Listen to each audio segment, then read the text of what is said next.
Gen Z is getting fired, the headlines are everywhere. But why exactly is this happening? What's the real reason behind the recent mass firings of Gen Z? All the headlines, videos, and articles covering this issue are so blatantly anti-Gen Z biased. And even worse than that, they're just flat out wrong. That being said, there was one very unexpected media source that actually covered this in a fair and balanced manner. I never thought I'd ever say this, but this source was actually Fox News. Though most of this video was typical delusional boomer nonsense, they did balance it out with the pro-Gen Z point of view at the end. And in my opinion, they absolutely nailed it. But they're not afraid of getting fired, and they're not afraid of quitting. So they're very much like Gen X. So millennials are more like baby boomers, and Gen Z is more like the Gen X. Yeah, Gen Z isn't afraid to get fired. They're not afraid to switch to a better job. They're not afraid to move back in with their parents. They're not even afraid to die if it came down to it.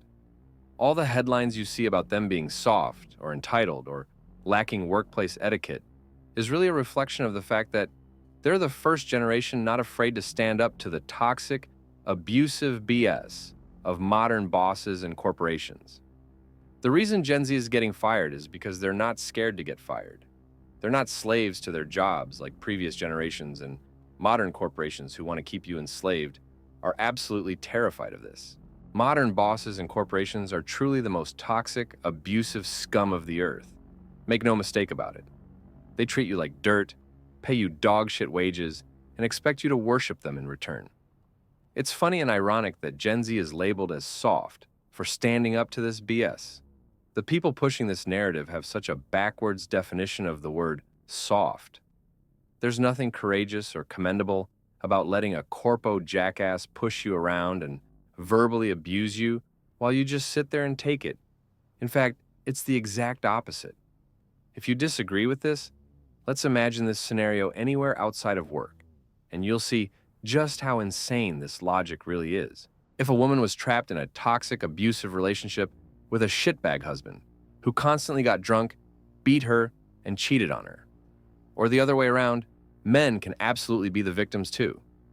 Would we be calling them soft and sensitive because they didn't want to sit through a lifetime of verbal and physical abuse?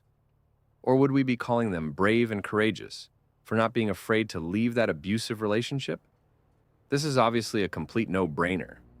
Of course, they should leave that abusive relationship, and they are incredibly brave for doing so. So why the hell does the same exact principle not apply to leaving an abusive workplace relationship? Is our society just so materialistic and so blinded by money and dollar signs that being abused and treated like dirt is okay, so long as you're getting paid while it's happening, and not even getting paid that much on top of it? What type of dog shit boomer logic is this that $7 an hour gives you the right to be a dehumanizing, abusive asshole? It seems the only thing more dog shit than their wages is their logic. I'm a millennial who watched my generation get absolutely destroyed by the ideologies of our boomer parents, who told us to just bootlick our bosses, no matter how awful they treated us. My message to the next generation is this: you guys are awesome for standing up to this shit.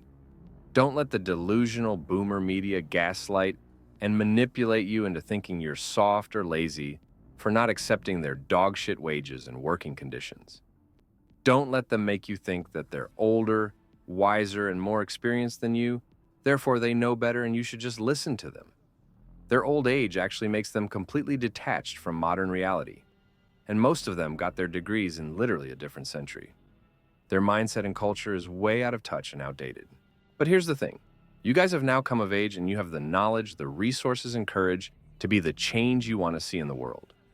When they say you lack workplace etiquette and don't understand work culture, ask them who the fuck made you the unilateral dictator of workplace etiquette and work culture. It's your outdated, delusional ideas of the economy that led us to this mess in the first place. It would be one thing if you actually created good economic conditions for the next generation, but you did the exact opposite. And as a result, you lost your right to set the rules.